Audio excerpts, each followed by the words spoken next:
नमस्ते, मैं पंकज जायसवाल। 31 अक्टूबर यानी कि सरदार वल्लभ भाई पटेल की जन्म जयंती। इसी के दिन सरदार वल्लभ भाई पटेल जी का जन्म हुआ था गुजरात राज्य में। मैं आप सभी को बता दूं कि सरदार वल्लभ भाई पटेल के बारे में आप सब ने बहुत पढ़ा है। खास करके बात करें तो जब हम छोटे हुआ करते थे चाइल्डहुड में, तो 7th standard, 8th standard, 6th standard, social science में कहीं ना कहीं उनके चैप्टर्स भी होते थे उनके लाइफस्टाइल पर, और उन्होंने फ्रीडम फाइटर्स के तरीके किस तरह काम किया भारत देश को आज़ाद कराने के लिए। कहीं ना कहीं आप सभी को याद भी होगा, कितने तो भूल भी गए होंगे, लेकिन मैं आपको एक बात बता दूं कि सरदार वल्लभ भाई पटेल जी ने भारत देश जब आज़ाद नहीं हुआ था और उसके आज़ाद हो जाने के बाद, यानी इंडिपेंडेंट हो जाने के बाद, सबसे बड़ा और सबसे मुख्य उनका जो कार्य है उन्होंने क्या किया था। तो आप सभी को बता दूं कि 15 अगस्त 1947 यानी कि 15 अगस्त 1947 को हमारा जो देश है वो अंग्रेज़ों से, यानी जो ब्रिटिश शासन था उससे संपूर्ण रूप से आज़ाद हो गया और भारत देश एक स्वतंत्र अपना देश हुआ। और जो संवैधानिक यानी कि कॉन्स्टिट्यूशंस के हिसाब से जो सभी रूल्स और रेगुलेशंस थे वो भारत के पास आ गए।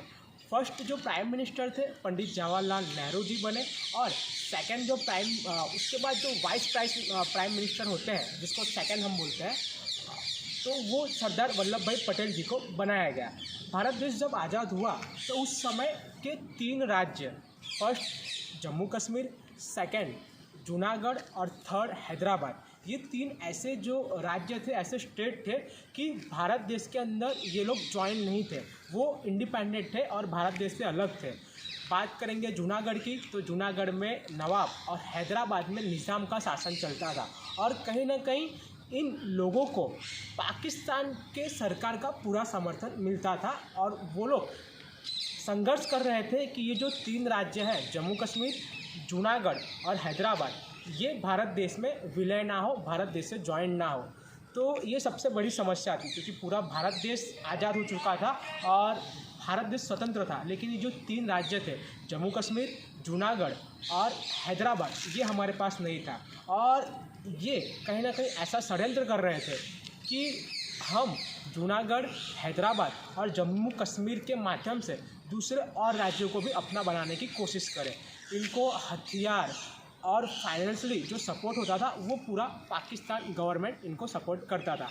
लेकिन उस समय मैं आपको बता दूं, भारत देश आज़ाद होने के बाद सरदार वल्लभ भाई पटेल जी के द्वारा जूनागढ़, हैदराबाद और जम्मू कश्मीर के ऊपर कार्य करना शुरू किया गया कि कैसे हैदराबाद और जूनागढ़ को हम भारत देश में जोड़ सकते हैं। हैदराबाद के जो नवाब थे और निज़ाम थे और जूनागढ़ के जो नवाब थे, तो उनके साथ बातचीत की गई और उन्हें समझाया गया कि जिस तरह पूरा भारत देश आज़ाद हो चुका है, तो ये जो 3 राज्य हैं जम्मू कश्मीर, जूनागढ़ और हैदराबाद, ये भी भारत देश का एक अभिन्न अंग है।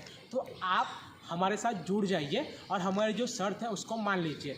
कहीं ना कहीं हैदराबाद के निज़ाम ने इस शर्त से इनकार कर दिया, और निज़ाम ने तो यहाँ तक की तैयारी कर दी कि वो युद्ध लड़ने के कगार पर आ गए।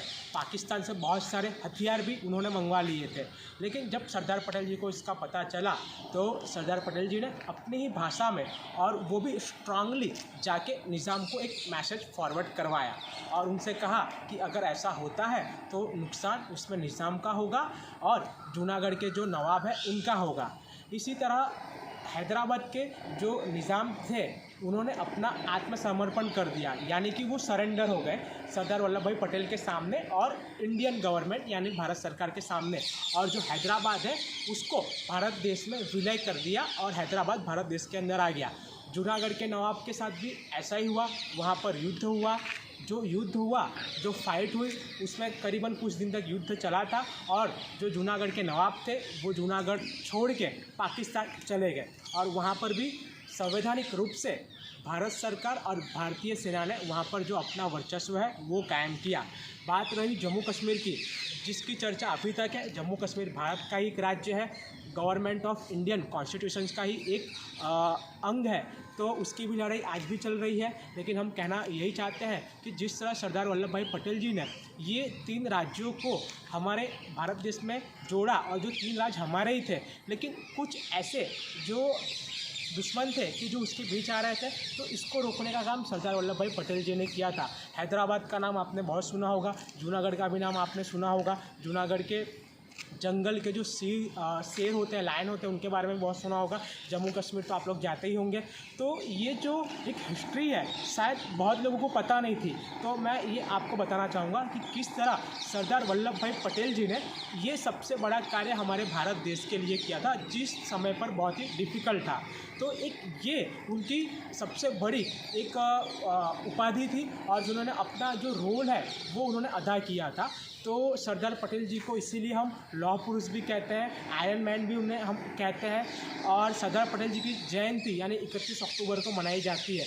बहुत सारे उन्होंने कार्य किए थे, बहुत सारे उनके ऐसे भी आंदोलन थे जिसके सामने अंग्रेज़ सरकार की भी आंखें चार हो गई थी, लेकिन सबसे बड़ा काम उनका ये था, जूनागढ़, हैदराबाद और जम्मू कश्मीर जो राज्य था वो भारत देश में आना नहीं चाहता था, उनको भारत देश में लेके आए।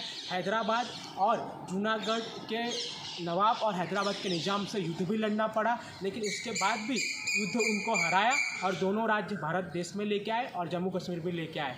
तो सरदार पटेल जी को ख़ास तौर पे हम इसीलिए याद करते हैं कि उन्होंने जो रियासती विलायतें थी उनका एकीकरण किया था, यानी कि जो स्टैचू ऑफ यूनिटी बनाया है, तो इसके ही याद में जो स्टैचू ऑफ यूनिटी है वो बनाया गया है गुजरात राज्य सरकार के द्वारा, प्राइम मिनिस्टर नरेंद्र मोदी के द्वारा। तो स्टैचू ऑफ यूनिटी यानी कि यूनिटी का एक स्टैचू है। तो सरदार पटेल जी ऐसे एक यूनिटी थे जिनके सामने बड़ी सी बड़ी जो सत्ताएँ थी वो भी हार मान जाती थी। नमस्कार।